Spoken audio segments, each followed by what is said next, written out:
Good morning, precious.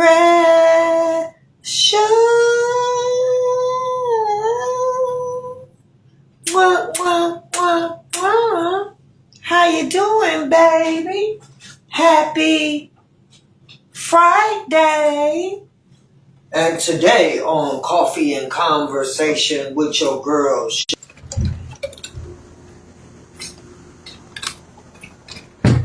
Y'all, I'm having the hardest time connecting with y'all today. Yep, I don't know what's going on. So we're going to try this the last attempt. We're going to stay out here. We outside with it today. Yep. So, y'all, we are at part 25, raising our daughters. We still in 8th grade. Yep. And because I was blessed to have two. Yes, baby.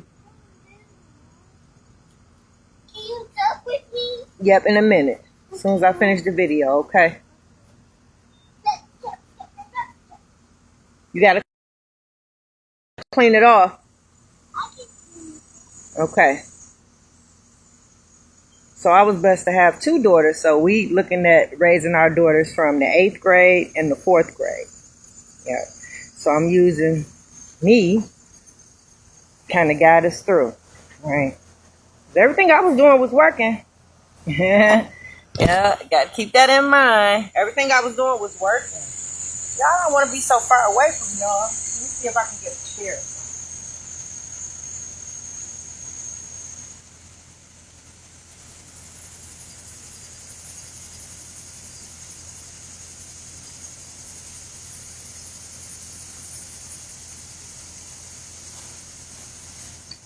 Yeah, sit on the trampoline. See if I can keep y'all. I don't know. Oh, you sweeping it out? Such a big boy. Such a help.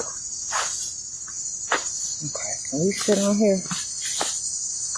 I'm sorry, y'all. Today is one of them days.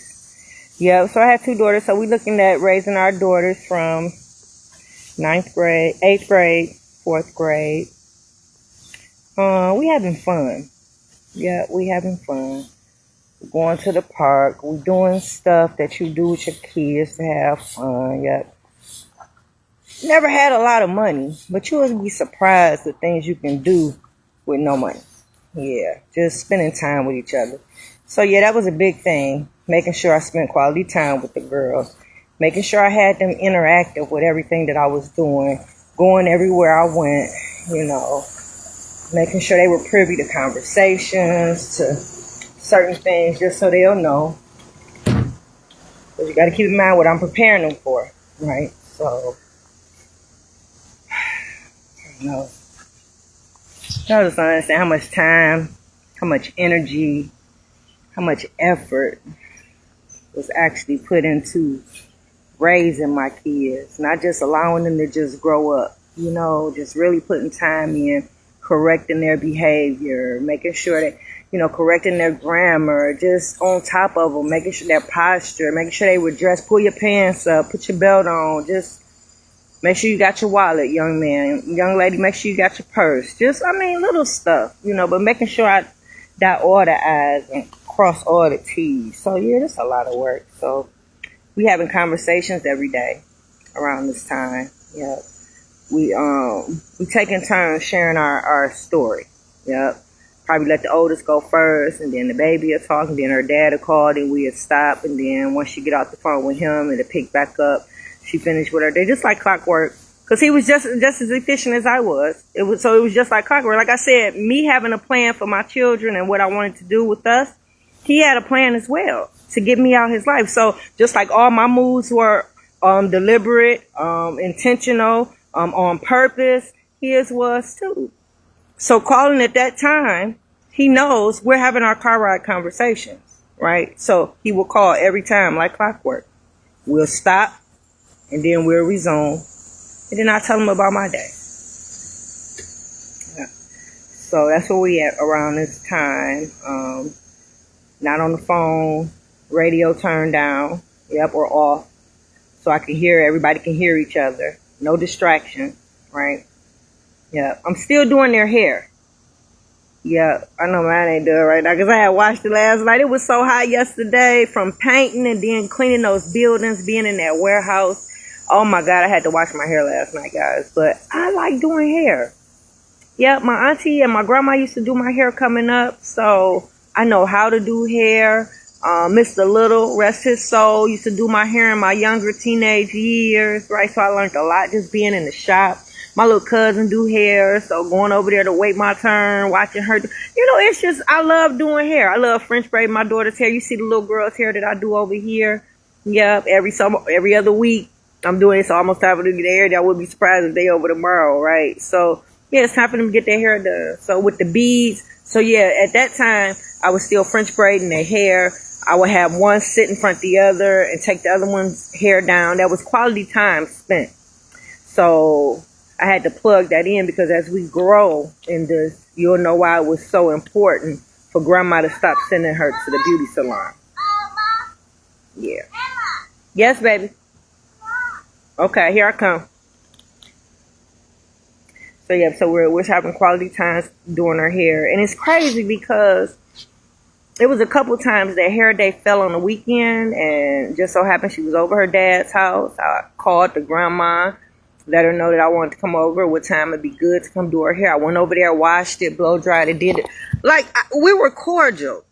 Like, we weren't the best of friends or anything like that. I wish we were, right, considering we shared a child. But we weren't beefed out. We were still cordial with each other. So I still need to know what led up.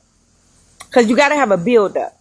When you take a child out of a parent's life and there's nothing, it got to be a build-up somewhere. It got to get to a point where, boom, right? You don't just remove a child just to remove a child, right? So it has to be reasons for that, for doing it. It's a process. Normally you got CPS involved, courts involved, right? So, yeah, for just to rip a child out for nothing, no reason, no knowledge of what you've done, yeah, that right there is low and cruel. It's low and cruel, right? So, yeah, doing the baby hair. Yeah. Okay.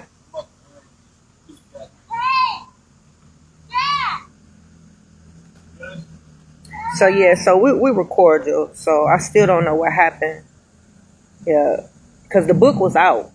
Because I know they had some bitter feelings about the book. Because I did write some things in there that wasn't, it wasn't nice, but it was the truth. Yeah, I didn't lie about nothing in that book. Everything in that book is factual, right? So there's a couple things in there that I'm quite sure they didn't want me to divulge, but I did because that was how I felt, right? They could have changed the narrative at any time because what I wrote about them is in the journal entries. So that means it's dated. The days that they did what they did and said what they said is dated in the book, right? So, yeah, they could have changed that narrative anytime, and that's just treating me like who I was. The mother treating me as the wife. The dad treating me as the wife, right? Certain respect should have been given and boundaries should have been set. Because him and his mother had a very inappropriate relationship. I gave y'all examples. Jim Jones and his mom. Scrappy and his mom. On that movie, How to Be a Man, Act Like a Woman, Michael and that girl, Candace. Ain't that her name? Yeah, inappropriate. To a certain degree. Not saying they don't love them, there's just genuine affection there, but certain things that I have seen on reality TV in the relationship deemed to be inappropriate. Everybody loves Raymond. Inappropriate relationship between mom and the Raymond. Now I know you guys are going to go back and watch it now, and I hope I didn't ruin it for you because I love all of those shows and movies, and I will continue to watch, right? But bye baby. But yeah, they inappropriate. The way Raymond's mother treats Raymond as opposed to the other son. Oh, yes, favoritism. There's a lot of stuff you can pull out if you just watch it. The way she treats Raymond's wife, right? Always undermining whatever she says. She's always trumping it. No matter what the wife does, the mother comes in and always trump. Yeah, So yeah, just watch it. So yeah, they had a very inappropriate. So just dealing with them both in the marriage, just like, oh my, it was a lot. It was a lot. So everything I wrote in the book was true. But it didn't stop us from being cordial. Yeah, so something happened. Yep, now we hadn't gotten to that part yet.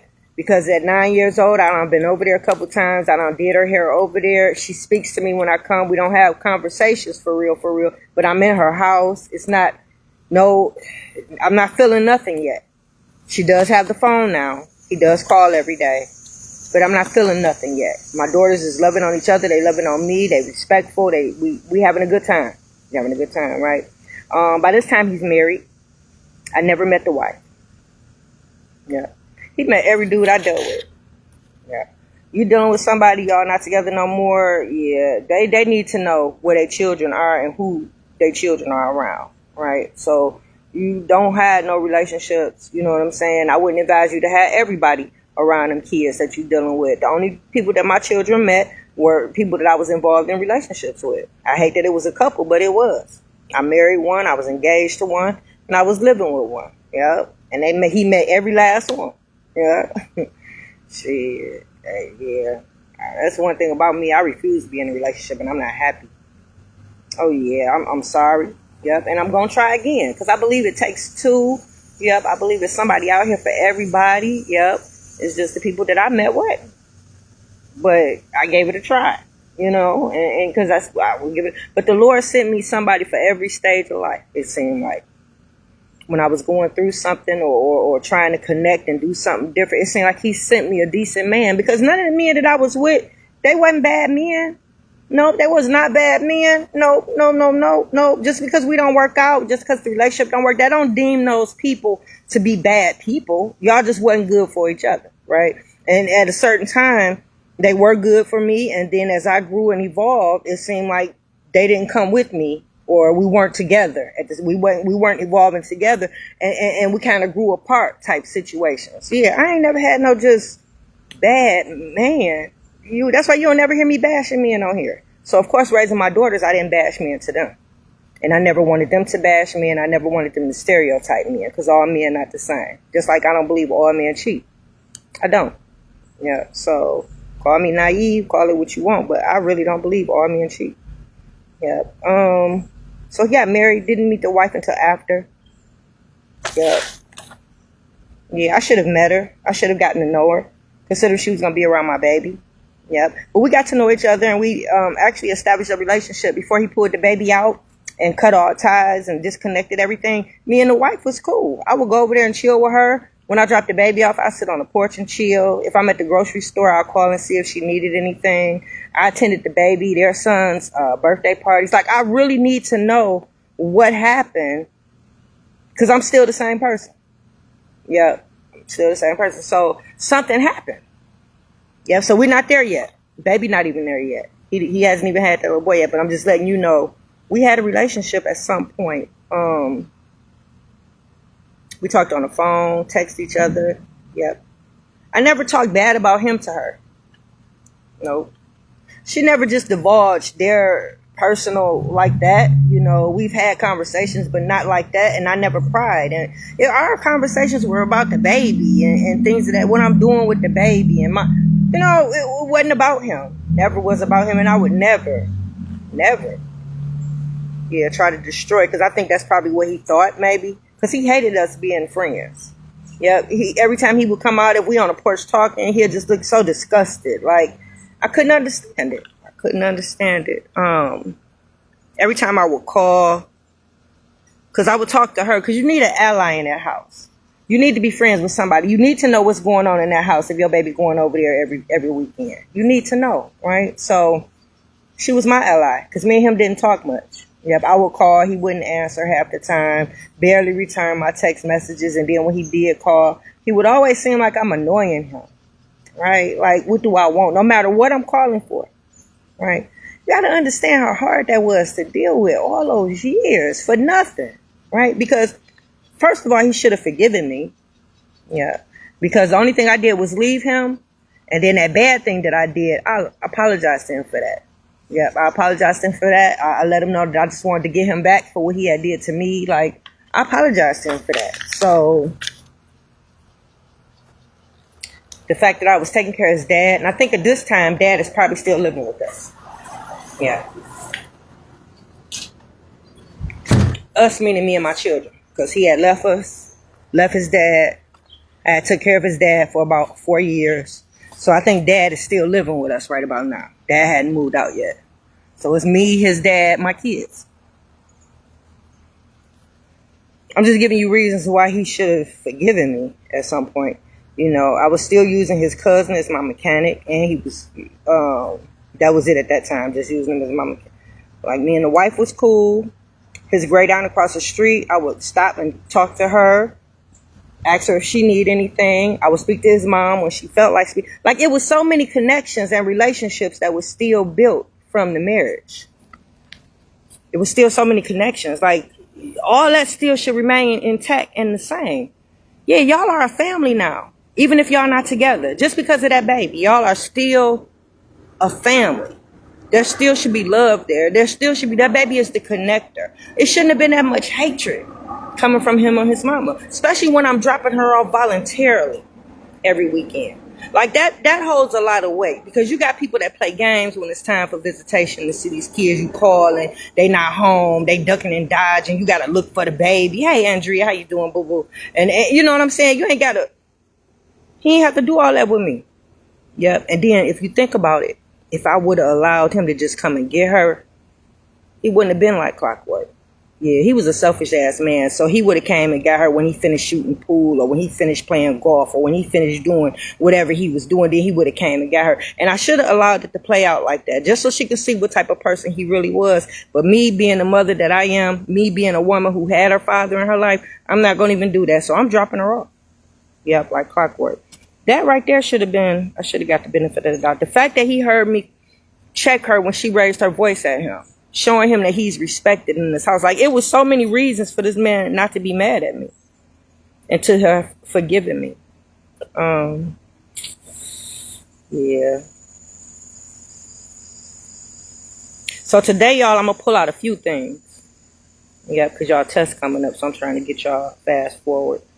So, yep, he should have forgiven me. At this time, 8th grade and 4th graders, they're getting along. Not too much fussing, not too much bickering back and forth. We're doing a lot of stuff together.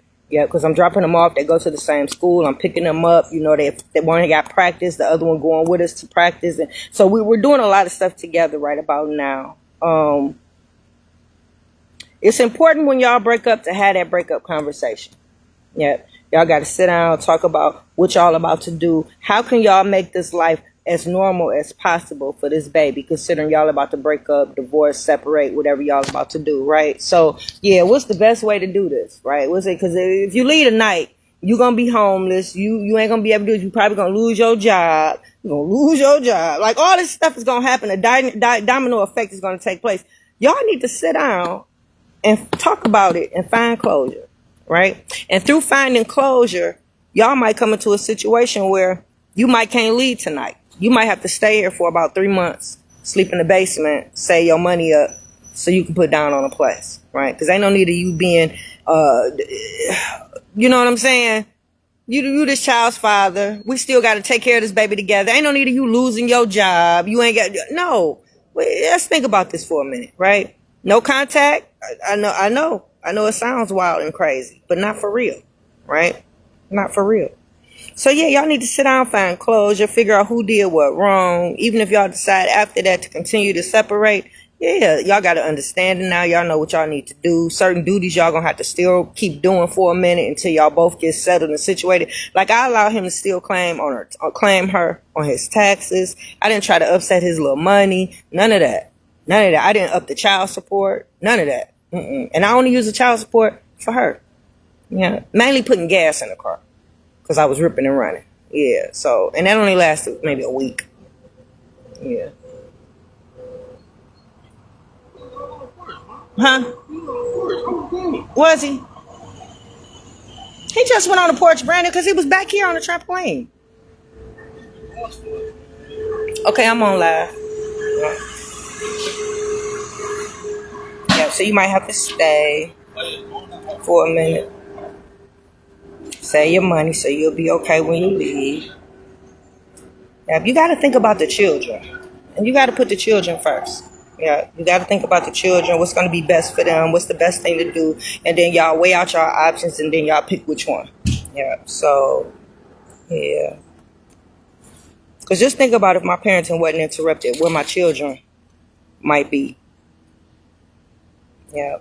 At the path that we were going, at the rate that we were going, if my parenting wasn't interrupted, just me alone, I would probably hold office somewhere. Whether it be city council, whether it be, I would definitely have a office position somewhere in the city of Detroit at this time. Yeah. The youth program would probably be nationwide. Everybody would be adopting my motto for Attitude Adjustment Youth Program. Yeah. Definitely Motor City Radio would be on satellite. Yeah, I would probably still continue to host that because I love my radio show. Yeah. I'm probably having crews doing the cleaning jobs and the paint jobs. Yeah, I probably wouldn't be doing it no more. I'm quite sure I wouldn't be doing it no more. I would be having crews, and my crews would be consistent of returning citizens. Yeah. Oh, yeah. Oh, yeah. So, yeah, I would be doing that. My little brother, I would probably have published 3 books by now.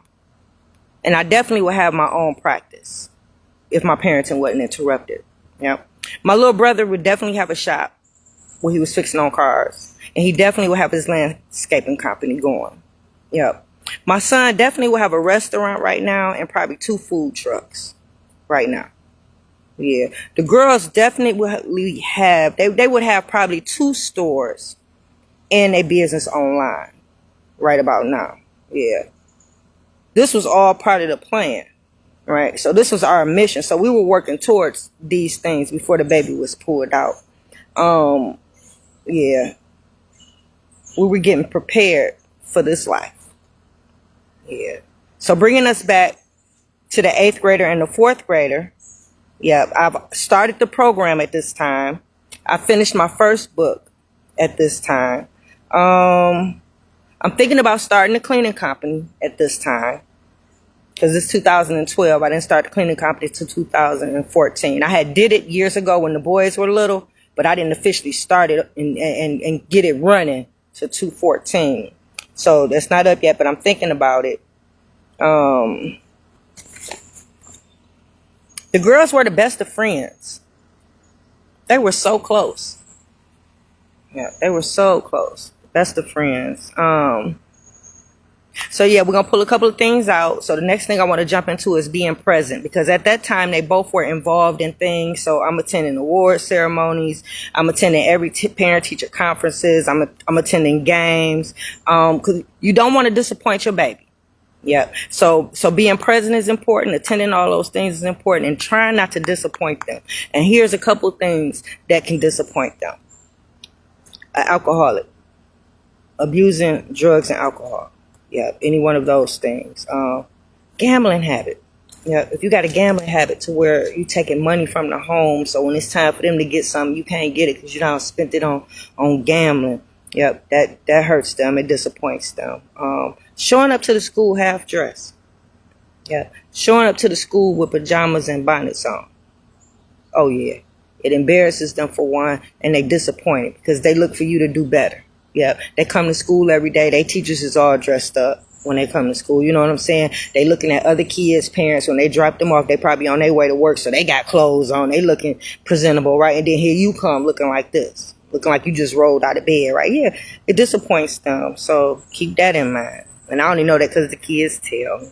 Yeah, because you got to keep in mind, you raising your little girl to be a little lady, somebody's wife one day, somebody's mother one day, somebody's big mom, right? So me showing up is letting them know, letting them know when they become mamas that they have to show up for their kids, right? That's me setting the example, right? So I gotta show up for their kids. Yeah, because it was in my mission to show up for them. Yeah, that should have meant something to them. Yeah, as children, and especially little girls, because we are emotional creatures, that type of stuff. Yeah, that should have meant something for them. The fact that I was showing up. Yeah, because see, I disclosed to them when I did your history class that when I was little, didn't nobody show up for me like that. Yeah, didn't nobody come to my recitals. Didn't nobody come. Yeah, so didn't nobody come to my track meets. Didn't nobody come. So it was my mission when I have children to show up for them. Right, so y'all should have been racking up some points with that. Yeah, I hate. Yeah, he interfered with that. Me raising her, he was raising her like a little boy. Yeah, when you raising a child not to care, and that right there, that's nasty work. Just that alone. She should have cared about some of that. So him forcing her to cut not only me, but a whole entire family off. These are people that she grew up with up until he pulled her away. It got to be hard for her. Yeah, he not missing them because they not his family. But she grew up with cousins. She grew up with aunties. She has another brother outside of the brother she has over there. Yeah, she got family. She had a village. Yep, she grew up with a village because I had both sides of the family in my life, my mom's side and my dad's side. So I was raised with a village. So my children were raised with a village. Like my bonus mom kept my son most of his life when I was working and stuff like that. You know what I mean? So it's like, yeah, he ripped her away from a village, something he didn't have. That's why I become abusive. Yeah, that's why it's labeled under abuse. And yeah, you rip her away from something that you don't even have. So therefore you can't replace, you can't, and that child has to live with it. Yeah, so you turn a child cold when you pull them away from family and have them have to cut them off and be forced to disconnect from them, people that they love, right? So, yeah, a woman is supposed to be warm, not cold. And that's exactly what he did. He turned her cold when he turned her against us. So what you should have gotten out of this, number one, talk to your daughter every day. You want to know where she at in life. Yep. So our car ride conversations was very important. You want to know where she at mentally. You want to know how she's feeling, right? You want to know where she at, get all in her business. Where she at with her friendships, right? Her relationships with family, her teachers, her classes. So those car ride conversations was very important. So yeah, talk to your daughters every day. Find out where she is. Number two, have a good relationship with the other side of the family. Like me seeing her every Friday to grandma, because that's where I would drop her off to because he wouldn't be home from work yet. Yeah, every day seeing her, every Friday, we should have had a better rapport. It should have been a better relationship. It should have been more communication. It should have been us doing stuff together with the baby. It shouldn't have been so much her trying to compete with me and take my place. It should be more so I'm calling because I want to do something for the baby. Is you doing this and that work? No, I'm not. Actually, yes, I am. We can do it together. You know, we should have had more of those conversations. Going to buy her dress together. Not the grandma just buying her dress and expecting her to wear it, not knowing if I bought her a dress for the holiday or not. Because you didn't check in, right? Boundaries need to be set. And we should have had all of that. It shouldn't have been no problems. It shouldn't have been. Not enough for her to be on board with pulling that baby out of my life and her being the only thing that my baby has and me not being non-existent. As much time, work, and effort that I put into my children. I love that little girl and I miss her to death. It's not a day that go by that I don't think about her. Not a day that go by. I have dreams every night of me still being in her life. I have dreams of us being at her college. I have dreams of us setting up her room. I have dreams of me and my kids and my grandkids riling out, going out there to visit her. I have dreams of all that as if it happened. And it has not. That's why it's nightmares for me, right? So, like I said, I should have made it to where he would have had to come and get her. But that would have been me being mean. Yeah, you can't be mean and spiteful when you're sharing a child with somebody because that would have been me being mean because I know what type of dude he is. So me not dropping her off like clockwork on Fridays and allowing him to come and get her when he feel like it, he might not come and get her until Saturday. Right? But nope, I didn't do that. Number three, you're supposed to know who your children are around. So the significant other, y'all should be cordial. Y'all should have a relationship. Y'all should be friends. Y'all should be cool. Yep. You should be cool with his new baby mama. You should be cool with his new girlfriend. You should be cool with his new wife. You should be cool with his new boyfriend. You should be cool with that, mama, because y'all not together no more. Right? So, yeah, y'all should be cordial. Number four, you have to forgive one another. Yep. When we do the co-parenting workshop, that's week number 2. Yep. The first week is introduction and the second week is forgiveness. And the third week is communication, right? So yeah, you got to forgive them. You got to forgive them because you're teaching the child firsthand what forgiveness looks like, right? But if you're in a situation where you haven't forgive them, trust and believe you're going to keep doing little stuff and using those manipulation tips to where that child is not going to never want to forget that parent for nothing. There's nothing that I could have done to my daughter for her not to forgive me and stay away from me for 7 years. I know people that molested their children still have relationships with their children. I know people that's been incarcerated their children's lives and they still have a relationship with them. I know people who put their children up for adoption, but yet and still they reconnect. They have a relationship with them. I know people that have had their children in foster care. They still have a relationship with them. I know people that has abused and neglected their children, but they still have a relationship with their children. There is no way my child should be out my life completely for 7 years. I don't use drugs. I don't have any mental health issues. Hey, Kevin. I've never neglected or abused my children. I've never even whooped that baby. There's no way and nothing that I could have possibly have done that will cause her to hate me, not forgive me, and be out of my life and non-existent for almost 7 years. And only having her dad to rely on, right? I got a relationship with my other children. Yeah, something ain't right with that. Right? So you got to forgive your baby mama and baby daddy after the breakup. That's very important. Yeah. Y'all have to start a new relationship immediately for the sake of the children. Y'all have to care about each other after that. It should be a ounce of love and respect for that baby mama and baby daddy after the breakup. Yep. Like when I lost my job, it was like he was almost happy about that. Yeah. Because him playing around after the breakup, not taking the girls to school, saying he gonna take them to school for a minute. Then as soon as he asks me for some kitty cat and I say no, he get mad, don't want to take them to school. So now I'm scrambling, trying to take. That's how I lost my job at Receiving Hospital. So for those of you who wondered, that's why attendance policy.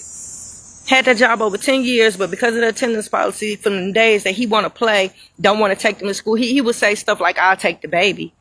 Hey, the other daughter going, call her daddy. That ain't my kid no more. Yeah, people childish like that. So yeah, when y'all break up and y'all had that closure discussion, yeah, y'all might have to still do some of the duties that you were doing when you guys were together. Yeah, and that might be one of them. Take the baby to school until the other parent can get themselves situated to where you don't have to do that no more. Because it's not your responsibility, not for real, right? But just to help each other out during the breakup, yeah, it shouldn't be that much hatred to where you want to see each other fall or you know, y'all working against each other to make sure that they fail and lose everything. Like, it shouldn't be that, because y'all still got a child. You still want them to be able to provide for that baby. You still want them to be there for that baby. You want them to be the person that they want to be and should be for that baby, right? Somebody that the baby should look up to and be proud of and happy to claim. Yeah, all my achievements and everything that I've done has all been so my children can be like, that's my mama. My mama do that. My mama did that. That's my mom, right? So they can be proud of me, right? So to have none of that count, that's crazy. Okay, let me see. Number 7, being present is important. Make sure you're showing up for parent-teacher conferences. Make sure you're showing up for games. Make sure you're showing up for award ceremonies. Make sure you're showing up for recitals. Show up for your baby. Your baby needs to see you in the audience. They need that love and support from you. Yep, I ain't miss nothing. It's hard to believe that my baby didn't want that. Because that's all I ever wanted. Was my family to be there cheering in the crowd. Everybody screaming my name when I'm out performing, doing it right. So for a child not to want that, that's every child that come through my attitude adjustment program wants that. So I say that to say for my child to voluntarily give that up when that's all I've been to her whole life. You got to understand how these manipulation tips work. You got to understand how that parent that's hurt and trying to get back at you uses this baby to do so. And they don't realize how much they're hurting the baby in the process. Yep. So number 8, it's important to share your history. Yeah, that's you being a little transparent with your baby, talking to your baby about how you grew up, things you went through. So it was important for me to share that nobody showed up for me. And it was important for them to know why I go so hard and showed up for them. So y'all, that's it for Coffee and Conversation. We are raising our daughters. This is part 25. Woo, fix it, Jesus. Enjoy your day.